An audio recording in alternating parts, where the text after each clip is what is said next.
जय माता दी। मैं हूं आपके साथ जया शर्मा और अनादि टीवी के इस खास कार्यक्रम में आप सभी का बहुत स्वागत है। पूरे देश और दुनिया में नवरात्र का ये पर्व उत्साह के साथ मनाया जा रहा है। माता के चौथे स्वरूप मां कुष्मांडा की आज पूजा अर्चना की जा रही है। लेकिन कैसे आप विधि विधान के साथ माता की पूजा अर्चना कर सकते हैं, किन नियमों का आपको पालन करना है और क्या विशेष करने से आज माता का आशीर्वाद आपको और आपके परिवार को मिलेगा, ये हम आपको विस्तार से बताएंगे। हमारे साथ तमाम बातचीत के लिए पूरी जानकारियां विस्तार से देने के लिए पंडित जी अरविंद तिवारी जी हमारे साथ मौजूद हैं स्टूडियो में। पंडित जी बहुत स्वागत है आपका। अनादि टीवी के सभी दर्शकों को नवरात्रि के चौथे पर्व की बहुत बहुत शुभकामनाएं। तो चलिए शुरू करते हैं पंडित जी। पहला सवाल तो ये कि आज माता कुष्मांडा की पूजा की जा रही है, माता का स्वरूप क्या है और माता के उद्भव की कथा सुनाइए। बहुत सुंदर। और देखिए, नवरात्र का चौथा पर्व है और बहुत सुंदर माता का स्वरूप है। और माँ जगतजननी को हम माँ कुष्मांडा के नाम से जानते हैं जी। जैसा कि उनका शाब्दिक अर्थ है कुष्मांडा, अर्थात जिन्होंने इस ब्रह्मांड की मंद हंसी से उत्पत्ति की। तो ऐसी माँ जगतजननी का आज दिन है। जैसा हम सभी जानते हैं कि माँ जगतजननी का आज चौथा स्वरूप है। प्रथम दिन माँ जगतजननी ने शैलपुत्री के रूप में जन्म लिया और शैलपुत्री के रूप में जब उनका जन्म हुआ तो नारद ऋषि उनके यहाँ पधारे और भगवान नारद ने कहा कि आपका विवाह केवल और केवल भगवान शिव के साथ होगा। तो शिव को पाने के लिए उन्होंने तपस्या करने गई, तपस्चारिणी के रूप में माँ का उद्भव हुआ। तदुपरांत माँ जगतजननी का विवाह हुआ और माँ जगतजननी का विवाह हुआ, चंद्रघंटा के स्वरूप में माँ जगतजननी प्रकट हुई। तदुपरांत चंद्रघंटा के स्वरूप में उन्होंने इस पूरे ब्रह्मांड से नकारात्मक शक्तियों का विनाश कर दिया। अब बात आई कि इस ब्रह्मांड में प्रकाश कैसे उत्पन्न हो, ऊर्जा कैसे उत्पन्न हो। तो उस ऊर्जा को उत्पन्न करने का काम माँ कुष्मांडा के द्वारा हुआ। देखिए, कुष्मांडा शब्द का एक शाब्दिक अर्थ है, क्योंकि हम लोग कुम्हड़े को संस्कृत में कुष्मांड कहते हैं। तो माँ को कुम्हड़ा बहुत पसंद है। माँ 8 भुजाओं वाली देवी है और माँ जगतजननी के 7 भुजाओं में विभिन्न प्रकार के दिव्यास्त्र मौजूद हैं, जिनमें तोमर है, परशु है, धनुष है, बाण है, चक्र है, शंख है। तो माँ जगतजननी 8 भुजाओं के साथ शेर पर सवार करती है और माँ जगतजननी का स्वरूप इतना अलौकिक है, इतना तेजोमय है कि आप साधारण आंखों से माँ जगतजननी को नहीं देख सकते। आप मन की आंखों से माँ जगतजननी के दर्शन बहुत आसानी से कर सकते हैं। तो आज के दिन हम माँ कुष्मांडा की पूजा अर्चना करेंगे। माँ कुष्मांडा की पूजा अर्चना करने का सबसे बड़ा फल जो जातक को प्राप्त होता है वो फल ये है कि माँ जगतजननी अपने जितने भी भक्त हैं उन सभी के भयों को, सभी की परेशानियों को चुटकी में समाप्त कर देती है। तो और सभी को बहुत सुंदर सा रूप भी देती है। रूप तेज प्रदान करने वाली यदि कोई देवी है तो ऐसी देवी केवल और केवल माँ कुष्मांडा है। तो आइए आज हम चौथे नवरात्र के दिन माँ जगतजननी की विधि पूर्वक पूजा अर्चना करते हैं। बिल्कुल, कहते हैं कि जब ब्रह्मांड में अंधकार था तो माता कुष्मांडा की उत्पत्ति हुई ताकि ब्रह्मांड में, इस दुनिया में प्रकाश हो सके, रोशनी हो सके, और इसीलिए माता कुष्मांडा की उत्पत्ति हुई थी। तो आप खुद समझ सकते हैं कि जो ब्रह्मांड को रोशन कर सकती है वो आपके परिवार और आपको, आपके जीवन को भी रोशन कर सकती है। लेकिन ज़रूरत है थोड़ी सी विशेष तैयारियां करने की, थोड़ी सी विशेष पूजा अर्चना करने की, ताकि माता को आप प्रसन्न कर सके। और वो आप कैसे करेंगे पंडित जी आपको बताएंगे। पंडित जी, किस विधि विधान के साथ आज माता को प्रसन्न किया जा सकता है, किन सामग्रियों का प्रयोग आज किया जा सकता है? बहुत सुंदर सा आपका प्रश्न है। देखिए, माँ जगतजननी की पूजा अर्चना हम कैसे करें। हम सभी जानते हैं कि माँ आज हमारे यहाँ चौथे स्वरूप में पधारी हैं, कुष्मांडा के स्वरूप में। देखिए, हमने पहले नवरात्र के दिन जो सबसे पहली चीज़ की थी उसको लगातार हमको करते रहना है, अर्थात जो हमने घट स्थापना की थी। आज उस घट स्थापना में हमने जो जवाहरे बोए थे, तो आज देखेंगे कि उन जवाहरों में से अंकुरण उत्पन्न हो रहा है। यही माँ कुष्मांडा है, अर्थात उन्होंने उन बीजों में अपनी प्रकाशमय तेजोमय शक्ति का बीजारोपण कर दिया है। तो आज के दिन माँ जगतजननी हमारे यहाँ प्रकट होने जा रही हैं। तो आपको सबसे पहले अपने उस घट स्थापना में जो आपने घट में जो बीज बोए हैं आज उनकी पूजा करनी है। तो सबसे पहले तो कलश की पूजा कर लें, अर्थात थोड़ा सा जल आप कलश के ऊपर चढ़ाएं। तदुपरांत कलश के ऊपर बहुत सुंदर सा आप सिंदूर लगाइए, फिर अक्षत यानी चावल चढ़ाइए। एक लाल पुष्प, चूँकि गुड़हल का पुष्प माँ को बहुत पसंद है और प्रकृति इस समय गुड़हल के पुष्पों से पूरे ब्रह्मांड का श्रृंगार करती है। तो आज के दिन आप गुड़हल के पुष्प कोशिश करें 1 से लेकर 9 के बीच में जितने आप ला सकें वो आप अवश्य लेकर आएँ। तो सबसे पहले पहला पुष्प जो है वो आप घट पर चढ़ाएं। तदुपरांत आप घट के ऊपर बहुत सुंदर सी एक चुनरी चढ़ाएं, क्योंकि वो आपके घर में माता के स्वरूप में विराजमान है। उस घट में ब्रह्मांड की सारी तेजोमय शक्तियों का प्रवाह होने जा रहा है। तो आप उस शक्तियों के प्रवाह को वहाँ पर लाने के लिए, उस प्रवाह को मजबूत बनाने के लिए आप एक चुनरी चढ़ाइए। तदुपरांत आप नैवेद्य का भोग लगाइए। नैवेद्य के साथ साथ एक ऋतुफल, केला, सेब, जो भी सहज रूप में आप ला सकें आप उसका भोग लगाएं। उसके उपरांत आप, चूँकि हमको माँ जगत जननी की पूजा करनी है, माँ कुष्मांडा की पूजा अर्चना करनी है, तो सबसे पहले माता के विग्रह की हमको आवश्यकता है। देखिए, माता के विग्रह में, जैसा मैं हमेशा नियमित तौर पर बतलाता हूँ कि आपको फोटो, चित्र, प्रतिमा किसी भी प्रकार की हो सकती है, कांस्य प्रतिमा हो सकती है, चांदी की, स्वर्ण प्रतिमा हो सकती है, और बहुत सारे लोग स्टील की भी प्रतिमा रखते हैं, एल्यूमिनियम की भी प्रतिमा लोगों के घरों में पाई जाती है। माँ तो माँ होती है, वो किसी भी धातु या किसी भी उसमें निवास करती हैं। यदि आप फोटो या चित्र को ले रहे हैं तो आप कृपया कर उनके ऊपर जल ना चढ़ाएं, क्योंकि प्रतिमा खराब हो सकती है। इसी प्रकार मिट्टी की प्रतिमा के साथ भी ध्यान रखें। तो आपको सामग्रियां आज जो अपने घर में पूजा अर्चना के लिए लेनी है वो क्या है? सबसे पहली आपको सिंदूर, रोली, गुलाल, भोंडर, ये सारी चीज़ें आपको लेनी है। पंचोपचार से हमको माँ जगत जननी की पूजा अर्चना करनी है, तो उसमें दूध, दही, घी, शहद, शक्कर, और कोशिश करें आज मिश्री भी यदि आप ले सकें तो अवश्य लीजिएगा। माँ को मिश्री का भोग भी बहुत पसंद है। और साथ साथ चूँकि माँ विवाहित स्वरूप में है, तो आज आप माँ के लिए चुनरी ले लें, सुहाग का सामान ले लें जिसमें चूड़ी है, बिंदी है, और सबसे बड़ी बात, माँ को हाथ में मेहंदी लगाना बहुत पसंद है, क्योंकि प्रकृति की देवी है, उन्होंने इस प्रकृति को पैदा किया। हरे रंग की चीज़ों का आज समावेश करिए। चूड़ियाँ कोशिश करें आज हरे रंग की आप ले सकें, क्योंकि माँ कुष्मांडा को हरे रंग की वस्तुएं बहुत पसंद है। तो माँ के पैरों के लिए आपको आलता या महावर की आवश्यकता है। मस्तक पर आप उनको बिंदी भी लगा सकते हैं। तो ये सारी सामग्री आज आप एकत्रित कर लें। तदुपरांत हमको आज एक बहुत सुंदर सा जो लकड़ी का पटा है, जिसको बाजोट भी कहा जाता है, उसको आप ले लीजिए। और लकड़ी के पटे के ऊपर आज कोशिश करिए कि हम आज हरे वस्त्र को बिछा सकें। माँ को हरा रंग बहुत पसंद है। हरा रंग का वस्त्र ना हो तो आप लाल रंग का वस्त्र भी ले सकते हैं, उसके ऊपर आप बिछाएं। तदुपरांत माँ के विग्रह को स्थापित करें। मैंने जैसा पूर्व में भी कहा कि फोटो, चित्र या मिट्टी की प्रतिमा पर जल ना चढ़ाएं, तो उसके लिए आप एक जल का पात्र अलग से रख लीजिए। माँ के ऊपर 3 बार जल आप उतारिए। तदुपरांत पंचोपचार, अर्थात दूध, फिर दही, फिर घी, फिर शहद और अंत में शक्कर, इससे आप पंचोपचार से पूजा अर्चना करें। यदि आपके पास प्रतिमा है तो आप उनके ऊपर बहुत सुंदर सुंदर सा घी मलें, शहद मलें, शक्कर मलें, और माँ को बहुत सुंदर से दूध और गंगा जल से आप स्नान कराएं। गंगा जल ना हो तो आपके पास जो है, आपके क्षेत्र में जो भी पवित्र नदी बहती है, पवित्र सरोवर है, उसका जल आप अवश्य लेकर आएँ। और एक चीज़ का ध्यान रखें कि आज आपको एक कमंडलू में पवित्र जल भी रखना है। माँ को बहुत पसंद है। माँ को तदुपरांत पंचोपचार पूजा अर्चना करने के उपरांत माँ को स्नान ध्यान कराकर आप विराजमान कराएं। मस्तक पर बहुत सुंदर सा सिंदूर का तिलक लगाएं। पैरों में आलता या महावर लगाएं। माँ के मस्तक पर बिंदी रखें। सुहाग की सामग्री माँ जगत जननी, माँ कुष्मांडा को आप चढ़ा दें।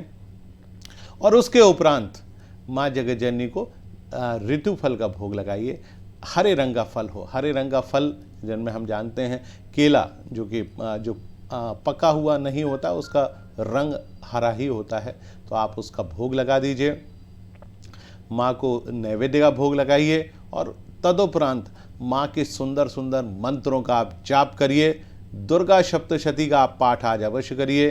दुर्गा सप्तशती में चौथा अध्याय माँ को बहुत पसंद है, तो आज चौथे अध्याय का पाठ आपको अवश्य करना है। इस प्रकार से आप पूजा अर्चना करेंगे तो माँ जगतजननी की अनुकंपा न केवल आपको प्राप्त होगी अपितु आपके परिवार को भी अवश्य प्राप्त होगी। बिल्कुल, तो पूरी पूजा विधि पंडित जी ने आपको बता दी है और आप जल्दी से जाकर माता का पूजा अर्चन करिए। पंडित जी, मंत्र क्या जाप कर सकते हैं, क्योंकि दुर्गा सप्तशती तो आपने बताया ही है, इसके अतिरिक्त कौन से मंत्र है जिनका जाप करना चाहिए, कितनी बार करना चाहिए और भोग का प्रिय है माता को? बहुत सुंदर आपका प्रश्न है। तो हमारे दर्शकों को सबसे पहले तो मैं माँ जगतजननी को प्रसन्न करने के मंत्र को बतला देता हूँ। तो मंत्र इस प्रकार से है, या देवी सर्वभूतेषु कूष्मांडा रूपेण संस्थिता नमस्तस्यै नमस्तस्यै नमस्तस्यै नमो नमः। ये तो माँ जगतजननी का बड़ा मंत्र है। एक छोटा मंत्र भी है जिससे माँ बहुत आसानी से प्रसन्न होती हैं। ओम कूष्मांडा देव्यै नमः। देखिए, आपको माँ जगतजननी को प्रसन्न करने के लिए इस छोटे मंत्र का भी इस्तेमाल कर सकते हैं। ऐसे लोग जो कि अपने कार्यस्थल पर नियमित रूप से प्रातःकाल ही निकल जाते हैं, जिनके पास दिन भर पूजा करने और अर्चना करने का जरा सा भी समय नहीं होता, तो उनको क्या करना चाहिए? उनको इस छोटे मंत्र से जाप अर्चना अवश्य करना चाहिए। तो आप इससे जाप करें। एक और मंत्र है जो मैं अपने दर्शकों को बतलाना चाहूँगा, बीज मंत्र है, ओम ऐम ह्रीम क्लीम कूष्मांडा देव्यै नमः। तो आप इस मंत्र से भी माँ जगतजननी माँ कूष्मांडा को प्रसन्न कर सकते हैं। तो आप इस प्रकार से मंत्रों का जाप अर्चना करिए, लेकिन एक बात का ध्यान रखें कि माँ जगतजननी के मंत्रों का जाप आप केवल और केवल कमलगट्टे की माला से करिए। कमलगट्टे की माला से माँ के मंत्र को करने से माँ बेहद प्रसन्न होती हैं, और यदि ना हो तो रुद्राक्ष की माला से भी कर सकते हैं। तो इस प्रकार से आप माँ जगतजननी के मंत्रों का जाप पूजा अर्चन अवश्य करें। बिल्कुल, तो माँ जगतजननी के कौन से मंत्र हैं, किस मंत्रों के जरिए आप माँ कूष्मांडा को प्रसन्न कर सकते हैं, क्या पूजा विधि होनी चाहिए, क्या सामग्री प्रयोग होनी चाहिए, और आज विशेष तौर पर हरे रंग को आप धारण करेंगे तो माता की कृपा आप पे जरूर ही बनेगी। पंडित जी, नियमों का अगर बात की जाए तो किन नियमों का पालन करना चाहिए, और क्या माता कूष्मांडा की पूजा करते समय का ध्यान होना चाहिए कि किस समय आपको स्थापना करनी है और किस समय आपको माता की पूजा करनी चाहिए? बिल्कुल, जैसा आपने पूछा कि क्या नियम और क्या सावधानियां और किस समय हमको पूजा अर्चना करना चाहिए, लेकिन उससे पहले आपने एक प्रश्न पूछा था, मैं उसका जवाब हमारे दर्शकों को और बता दूं कि क्या भोग लगाना चाहिए। देखिए, माँ को मिश्री बहुत पसंद है, माँ को खीर बहुत पसंद है, और आज आप माँ जगतजननी को पान का जो वीड़ा होता है, पान पूरा लगा हुआ जो पान होता है जिसमें सारी सुगंधित सामग्री होती है, तो आज के दिन आप इसका भोग अवश्य लगाइए। माँ को खीर का भोग बहुत पसंद है, माँ को मिश्री बहुत पसंद है, तो आज आप इसका भोग अवश्य लगाइए।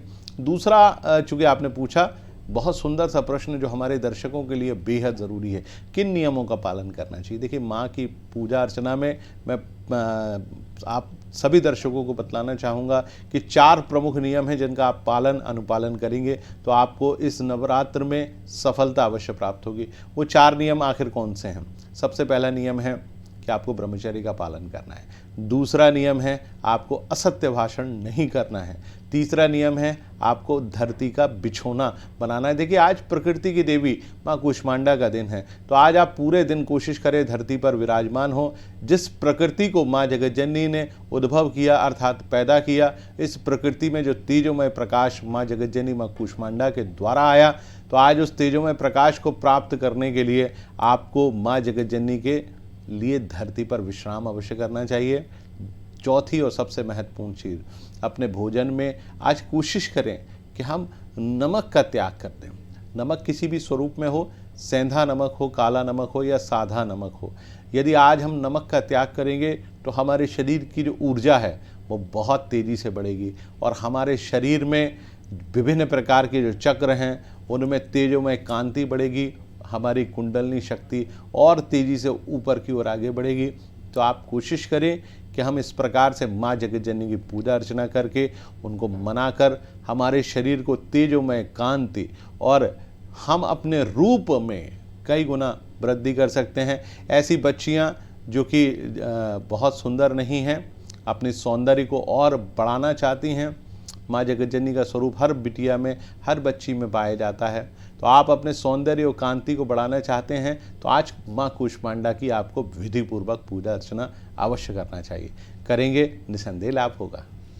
बिल्कुल, तो आज माँ कुष्मांडा की विधि पूर्वक पूजा करने से आपको ज़रूर लाभ होगा, निस्संदेह लाभ होगा, ये पंडित जी ने कहा है। और कैसे करनी है वो भी आपको बता दिया है।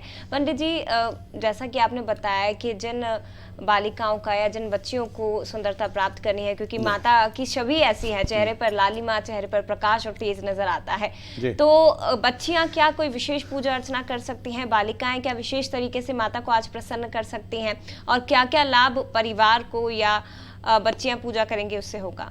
देखिए, चूंकि माँ के विभिन्न स्वरूप हैं और माँ के विभिन्न स्वरूपों में माँ अपने भक्तों को हर प्रकार की चीज़ें प्रदान करती हैं। आज चौथा दिन है, माँ कूष्मांडा तेज, सुंदरता ये प्रदान करती हैं। देखिए, जीवन में यश, मान, सम्मान और चेहरे की कांति का अपने आप में बड़ा महत्व होता है।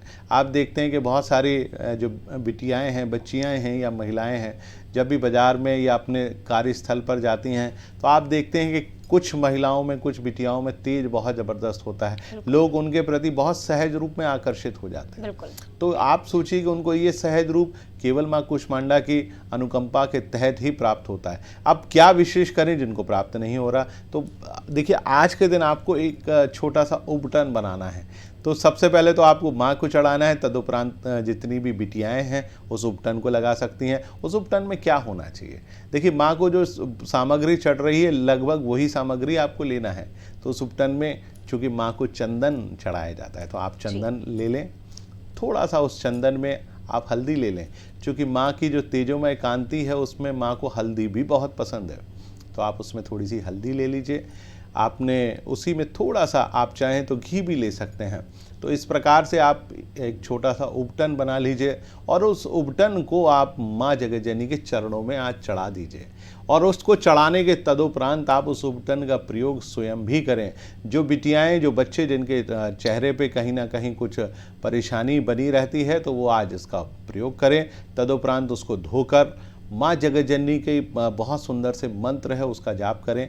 रूपम देहि, जयम देहि, यशो देहि, दिशो जाहि। तो आप आज इस मंत्र का प्रयोग भी करें ताकि माँ जगत जननी की अनुकंपा आप पर प्राप्त हो। और सबसे बड़ी बात, आज के दिन चूँकि माँ को कुम्हड़ा चढ़ाया जाता है, आप देखते होंगे कि जो चौथे दिन, जो हम अष्टमी के दिन या नवमी के दिन एक फल की बलि देते हैं, वो कुम्हड़ा ही होता है, क्योंकि माँ कूष्मांडा का ही एक स्वरूप है।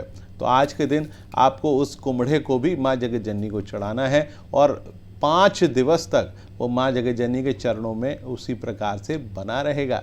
तो आप उसको आज चढ़ा दीजिए और माँ से प्रार्थना करिए कि माँ हमको रूप दो, आप हमको सौंदर्य दो, हमको बुद्धि दो, हमको यश दो, हमको तेज दो। इस प्रकार से माँ जगत जननी को बारंबार नमस्कार करते हुए इस प्रकार से आप पूजा अर्चना करें ताकि माँ जगत जननी आपके जीवन की सारी परेशानियों का शमन कर सके। बिल्कुल, तो पूजा विधि कैसी होनी चाहिए, बालिकाएं किस तरह से विशेष रूप से आज माता को प्रसन्न कर सकती हैं, उपटन भी पंडित जी ने आपको बताया है कि क्या उपटन आपको बनाना है। और माता के चरणों में अर्पित करके उस उपटन को अगर आप लगाएंगे तो चेहरे पर लालिमा, चेहरे पर तेज और कांति बढ़ेगी। लेकिन इसके साथ ही परिवार में कैसे सुख समृद्धि आपको लानी है ये भी पूरी पूजा विधि के साथ पंडित जी ने आपको बताया है। पंडित जी, आज माता कूष्मांडा की पूजा करने से किस चक्र को मजबूती मिलती है और किस ग्रह की शांति आज होती है? बहुत सुंदर सा आपने प्रश्न किया है जया। तो देखिए, आज हमने नीचे से हम चालू हुए थे, मूलाधार चक्र से आगे बढ़े और स्वादिष्ठान और मणिपुर होते हुए आज हम अनाहत चक्र की ओर अग्रसर हो गए हैं। तो आज हमारे जो चौथा चक्र है, जिसको हम अनाहत चक्र कहते हैं, उसको जागृत करने का दिन है। अनाहत चक्र को जागृत आखिर कैसे किया जाए, तो उसके लिए माँ जगत जननी का एक विशिष्ट मंत्र है। आप अपने आज्ञा चक्र पर थोड़ा सा ध्यान दीजिए और आँखों को, पलकों को धीमे से बंद करते हुए हाथ को इस प्रकार से रखें कि आपकी हाथ की जो मुद्राएं हैं वो आकाश की तरफ रहे। आपकी जो अंगूठा है और आपकी जो तर्जनी है दोनों एक दूसरे से बंधी रहे। इस प्रकार से आप आप आकाश मुद्रा बनाएं, पद्मासन लगाएं और अपने आज्ञा चक्र पर थोड़ा सा ध्यान दें और माँ के उस मंत्र का जाप करें। मंत्र क्या है? ओम कूष्मांडा देव्यै नमः। आप एक बार मंत्र बोलिए और अपने अनाहत चक्र में जो विभिन्न कमल की जो पंखुड़ियाँ बनी हुई हैं, एक एक पंखुड़ी पर आप जाकर माँ जगज्जननी के उस मंत्र का जाप करते रहिए। ओम कूष्मांडा देव्यै नमः, ओम कूष्मांडा देव्यै नमः।